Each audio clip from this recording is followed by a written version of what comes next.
하나님의 말씀 받습니다. 사사기서 6장 32절의 말씀입니다. 하나님의 말씀 구약성경 사사기 6장 32절의 말씀 한마음으로 한 목소리로 함께 하겠습니다. 그날에 기드온을 여룻바알이라 불렀으니 이는 그가 바알의 제단을 파괴하였으므로 바알이 그와 더불어 다툴 것이라 함이었더라. 아멘. 지난주 말씀을 기억해 봅니다. 이스라엘 백성들이 미디안 족속으로 인해 고난당하고 있었습니다. 계속되는 수탈로 약탈로 인해서 먹고 살기가 힘들어졌습니다. 고통 가운데 하나님께 울부짖을 때 신음과 같은 그들의 기도를 하나님께서 들으셔서 사사 기드온을 세우십니다. 그래서 기드온을 통해서 하나님은 이스라엘 백성들을 다시 회복시키십니다. 구원하십니다. 그런데 하나님께서 부르신 기드온이 믿음이 없었습니다.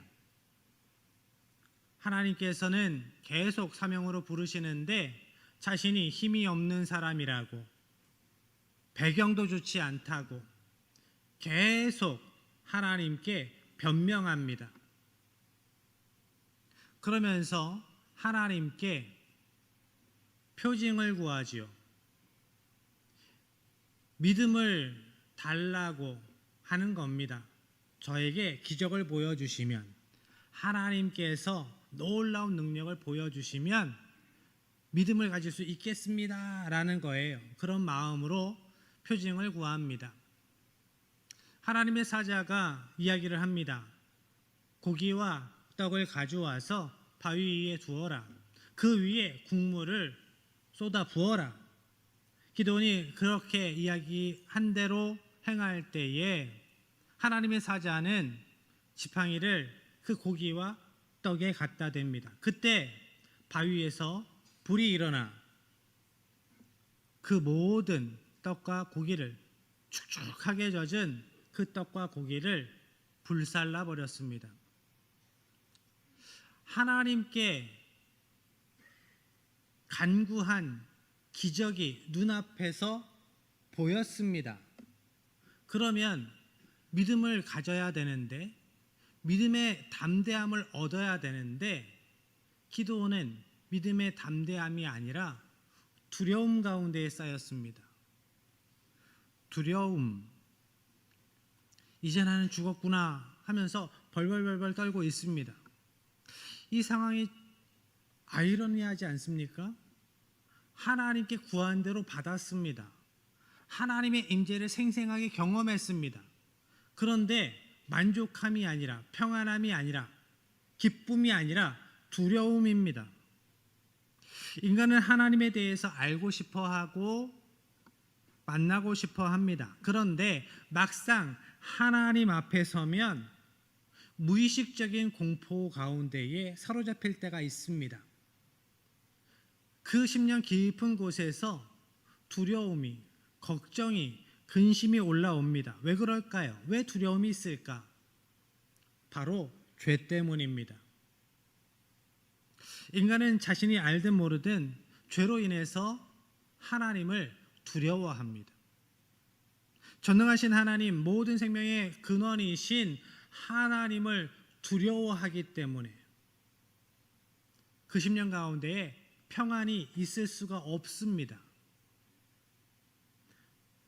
피조물인 인간은 창조주 하나님과의 온전한 관계 안에서만 진정한 평안을, 샬롬을 누릴 수가 있습니다. 그런데 그 관계가 깨어졌기 때문에 진정한 평안이, 온전함이, 샬롬이 없는 겁니다. 하나님께서는 우리에게 진정한 샬롬을 주시기 위해서 2000년 전에 독생자 예수님을 이 땅에 보내주셨습니다. 예수님께서 십자가 지심으로 우리를 구원하셨습니다. 예수님께서 십자가에서 그 생명 내어주심으로 끊어졌던 하나님으로 나아가는 그 길을 여셨습니다. 그 생명으로, 그 피로. 생명의 길 되신 예수님을 그리스도로 나의 구주로 믿기만 하면 하나님께 나아가 하나님께서 우리에게 주시는 은혜를 누릴 수 있게 되었습니다. 은혜의 회복, 하나님과의 관계의 회복, 우리의 죄의 문제를 해결해 주시기 위해서 십자가 지신 예수님의 은혜 때문입니다. 예수를 그리스도로 고백한 모든 성도들 이제 하나님과 화목한 존재 되었습니다. 하나님 안에서 진정한 샬롬을 누릴 수 있는 존재가 되었습니다.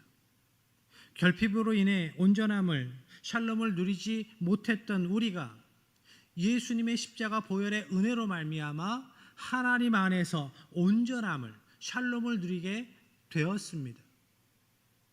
하나님께서 기드온에게 채워주시려고 했던 것도 이것입니다. 하나님 은혜 가운데에 누리는 평안, 하나님과의 온전한 관계 가운데에 누리는 온전함, 샬롬입니다. 기드온과 이스라엘 백성들은 그들의 결핍이 곡식이라고만 생각했습니다. 힘이라고만 생각했습니다. 그렇지만 그들에게 진정 필요했던 것, 그들에게 있었던 가장 큰 결핍은 곡식이 쌀이 아니었습니다. 밀이 아니었습니다. 하나님 안에 누리는 은혜, 하나님 은혜 안에 누리는 평안함, 그것을 상실했다라는 것이 가장 큰 문제였습니다. 기드온은 샬롬을 선포하시는 하나님의 음성을 듣고 평안해졌습니다. 믿음의 담대함을 얻었습니다. 이제 기드온은 샬롬으로 살아갈 수 있습니다. 하나님의 은혜로 살아갈 수 있습니다. 그런데 자신만 샬롬으로 살아가는 것이, 기드온 혼자 샬롬으로 살아가는 것이 하나님의 계획이 아니었습니다. 이스라엘을 온전히 회복시켜 주시기 위해서, 하나님과의 관계 가운데에 평안케 하시기 위해서 기드온을 부르셨기 때문에 기드온은 그 사명으로 살아가야 합니다. 이스라엘 백성들을 샬롬을 누리는 하나님의 백성되게 이끌어야 했습니다.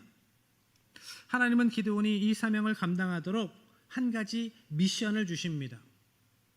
그것은 바로 이방 산당을 부수는 일이었습니다. 하나님은 왜 이런 미션을 기드온에게 처음으로 주신 걸까? 기드온과 이스라엘 백성들은 미디안의 침략으로 인해서 먹고 살기 힘들어졌습니다. 그 문제만 해결되면, 미디안이라는 대적만 해결되면 이제 된다라고 생각했습니다. 이것만 해결되면, 이 문제만 해결되면 잘 살 수 있다라고 생각했습니다. 그렇지만 아니었습니다. 먹고 사는 문제보다 더 근본적인 문제를 해결해야 했습니다. 영의 문제였습니다. 하나님과의 관계 회복이 먼저였습니다. 이스라엘이 영적으로 타락했기 때문에, 우상 숭배했기 때문에 하나님께서 이스라엘을 보호하시던 그 강한 손길을 거두셨습니다. 하나님께서 그 강한 손길을 거두셨을 때 이방 민족의 침략이 시작되었습니다. 약탈이 시작되었습니다. 그래서 그 이방 민족의 공격을 해결하기 위해서 무엇을 준비하는 것보다, 국방력이 채워지는 것보다 우선되는 것은 하나님과의 관계의 회복이었습니다. 우상 숭배의 죄를 끊어내는 것이었습니다. 사사기서 6장 25절 26절의 말씀입니다. 함께합니다. 그날 밤에 여호와께서 기드온에게 이르시되 내 아버지에게 있는 숫소 곧 7년 된 둘째 숫소를 끌어오고 내 아버지에게 있는 바알의 제단을 헐며 그 곁에 아세라 상을 찍고 또 이 산성 꼭대기에 내 하나님 여호와를 위하여 규례대로 한 제단을 쌓고 그 둘째 숫소를 잡아 내가 찍은 아세라 나무로 번제를 드릴지니라 하시니라. 아멘. 하나님께서 기드온에게 주신 첫 번째 임무는 그의 아버지 집에 있는 바알 제단을 부수는 것입니다. 아세라 상을 찍어 버리는 것입니다. 기드온이 하나님의 명령을 실행했습니다. 바알과 아세라 상을 부수고 그 제단을 헐었습니다. 다음 날 그 마을 주민들이 그 모습을 보고 그 일을 행한 사람이 기드온이다라는 것을 알아내게 됩니다.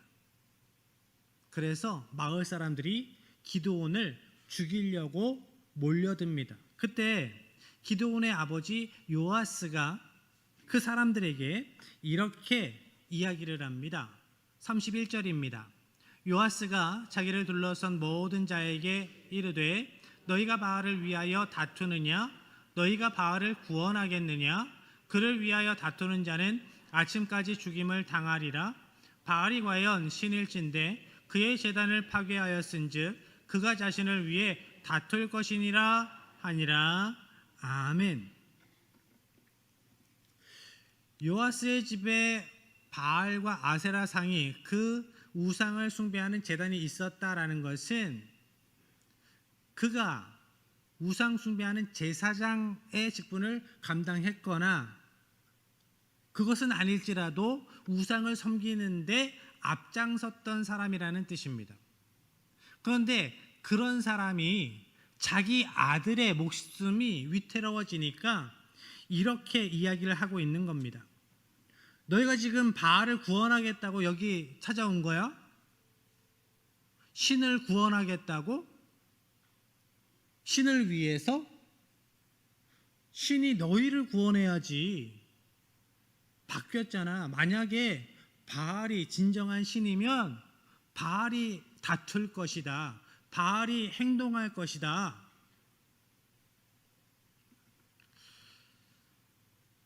바알이 진짜 신이라면 바알이 행동하겠지. 그 말이 논리적인데요. 그 말을 하고 있는 사람이 바알을 숭배하는데 앞장섰던 사람이다라는 것이 재미있죠. 그 이야기를 듣고 마을 사람들이 아 그렇구나, 그렇네, 맞네 하면서 다 돌아갑니다. 얼마나 사람이라는 존재가 간사하고 감정에 취약한지 알 수 있어요. 사람들의 선동에 아 그러면 안 되지 그러면서 열을 올리다가 한마디로 아니네 하고 뒤돌아서는, 그들이 되돌아간 이후에 그 기점으로 기드온은 별명이 하나 생깁니다. 32절의 말씀입니다. 그날에 기드온을 여룻바알이라 불렀으니 이는 그가 바알의 제단을 파괴하였으므로 바알이 그와 더불어 다툴 것이라 함이었더라. 아멘. 여룻바알, 여룻은 싸운다라는 뜻이 있습니다. 그래서 여룻바알은 바알과 싸우는 자라는 뜻이 있습니다. 이제 기드온이 이스라엘 민족 가운데에 이방 우상들과 싸우는 존재로, 하나님의 사자로, 하나님의 사명자로 알려지기 시작합니다. 하나님께서 이 사람을 우리 민족 가운데에 사명자로 세우셨구나, 사사로 세우셨구나. 세상의 헛된 것들과 이방 민족들과 죄된 우상들과 싸우는 존재로 하나님께서 세우셨구나. 이제 기드온은 그 사명을 감당하기 위해 준비되었습니다. 하나님께서는 죄된 세상 속에서 하나님께서 주신 명령을 붙잡고 하나님만을 믿음으로, 신실한 믿음으로 살아가는 하나님의 백성들을 지키시고 보호하십니다.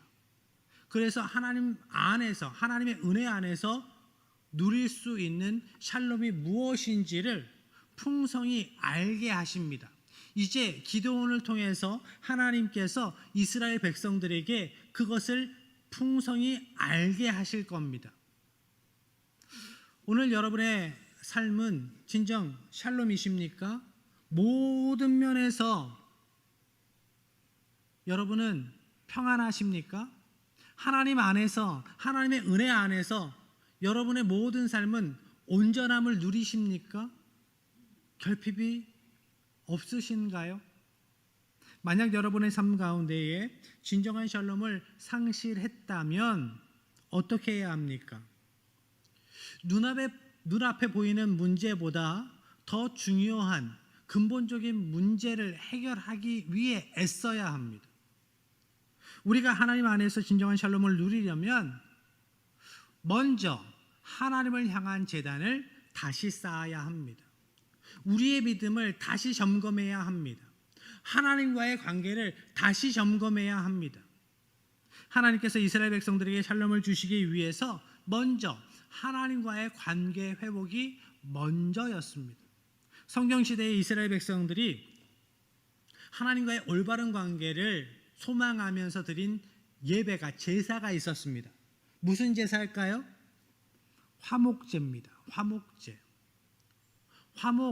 화목하다라는 것을 생각할 때 많은 사람들이 싸우지 않는 것, 사이좋게 지내는 것, 이렇게 생각을 해서 하나님께 이런 개념을 가지고 화목제를 이해하기 때문에 무엇 때문에 화가 난 하나님을 달래기 위한 예배로, 제사로 화목제를 이해합니다. 그런데 이거는 온전한 화목제에 대한, 예배에 대한 이해가 아닙니다. 이렇게 샤머니즘적으로 예배를 이해하면 예배 가운데 평안함이 없어요. 기쁨이 있을 수 없습니다. 그저 하나님에 대한 두려움만 있을 뿐이죠. 그 두려움의 감정에서 더 나아가지를 못해요. 우리는 진정 하나님 안에서 누리는 샬롬을 기대해야 합니다. 샬롬. 모든 것에 부여하신 생명의 주인이신 하나님과의 온전한 관계에서 오는 은혜, 온전함입니다. 하나님은 하나님의 은혜 가운데 누리는 온전함을, 평안함을 우리에게 주시기 위해서 우리에게 예배를 명령하신 겁니다. 예배는 하나님만을 위한 시간이 아니에요. 예배자들을 위해 하나님께서 명령하신 시간입니다. 우리에게 샬롬을 주시려고, 평안을 주시려고, 은혜 충만케 하시려고 하나님은 예배를 통해서 하나님의 백성된 우리의 온전함을 기대하십니다. 우리가 그 온전함을 누리기를 원하셔요. 죄로 인해 단절되어서 온전함을 잃어버렸거나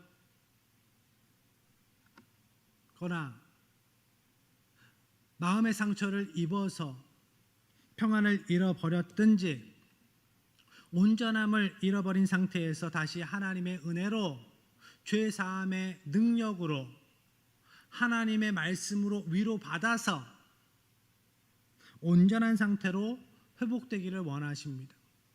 예배에서 우리가 누려야 하는 것이 이것입니다. 여러분, 기드온처럼 하나님의 말씀 가운데 샬롬을 선포하시는 하나님의 음성을 들으시길 바랍니다. 그래서 기드온처럼 하나님을 향한 제단을 다시 쌓고 여호와 샬롬을 간증하는, 여호와 샬롬의 은혜를 누리는 하나님의 백성들 되시기를 축복합니다. 또한 우리가 하나님 안에서 진정한 샬롬을 누리려면 세상 가운데에서도 예배자로, 세상 가운데에서도 여룻바알로 살아가야 합니다. 샬롬이라는 단어가 구약 성경에 237번 나옵니다. 그만큼 이스라엘 백성들은 하나님께서 주시는 샬롬을 간구했습니다. 간절히 바랬습니다. 그런데 그들이 예배의 자리에서만 샬롬을 원했을까요? 모든 자리에서, 모든 삶의 처소에서 하나님께서 주시는 샬롬을 누리기를 기대한 이스라엘이었습니다. 우리도 우리의 모든 처소에서, 우리의 모든 삶의 자리에서 하나님의 은혜를 온전히 누리기를 기대해야 합니다. 그러면 어떻게 해야 할까요? 우리는 이 예배의 자리에서뿐만 아니라 삶의 모든 자리에서 예배자로 살아가야 합니다. 일주일에 한 번의 예배로 우리의 신앙이 지켜지든가요? 믿음으로 이겨 살아갈 수 있던가요? 아니요. 우리는 모든 삶의 자리에서, 매일매일의 삶의 자리에서 우리를 화목제물로 하나님께 내어드리며 하나님의 은혜를, 하나님의 샬롬을 구해야 합니다. 하나님의 말씀에 순종해서 살아갈 때에 하나님께서 그 말씀의 능력으로 어떻게 일하실지를 기대하며 살아가야 합니다. 그것이 삶의 예배자의 모습이에요. 우리는 삶 가운데에서 예배자로 살아가야 합니다. 이번 주도 예배 참석했으니까 하나님께서 내 죄 다 사해 주셨을 거야. 하나님께서 나를 지켜주실 거야. 이런 생각으로 안일하게 살아간다면 우리의 삶의 자리에서 하나님의 임재를 기대하지 못한다면, 하나님의 역사하심을 바라보지 못한다면 우리는 믿음으로 우리의 삶 가운데에 이겨 살아간다라는 것을 경험하지 못할 겁니다.